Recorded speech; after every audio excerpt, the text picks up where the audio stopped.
बिस्मिल्लाहिर्रहमानिर्रहीम। लें जी, आज जितना लेसन हमने किया है, जितने अल्फाज पे हमने मश्क किया है, वो मैं आपको कटे हुए पेन से लिखना सिखाता हूँ, बताता हूँ कि किस तरह से उसको। अब ये आप 4 लाइन वाली कोई कॉपी ले लें, पेजेस ले लें और उसके ऊपर आप इसको लिखेंगे।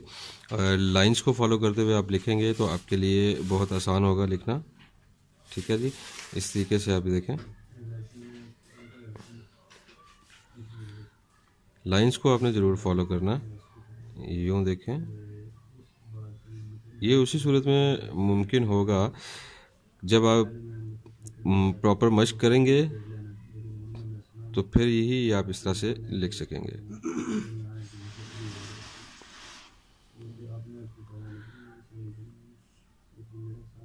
देखिए, लाइंस को आपने ज़रूर फॉलो करना।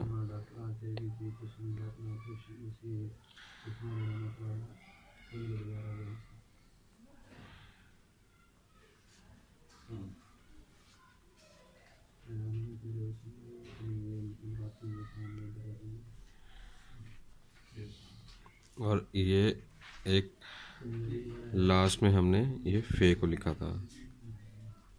बाकी हम आपको दिखाएं, आगे बताएंगे। जब हम आगे ये वाले सारे लफ्ज़ कर लेंगे तो फिर हम आपको आगे भी बता देंगे।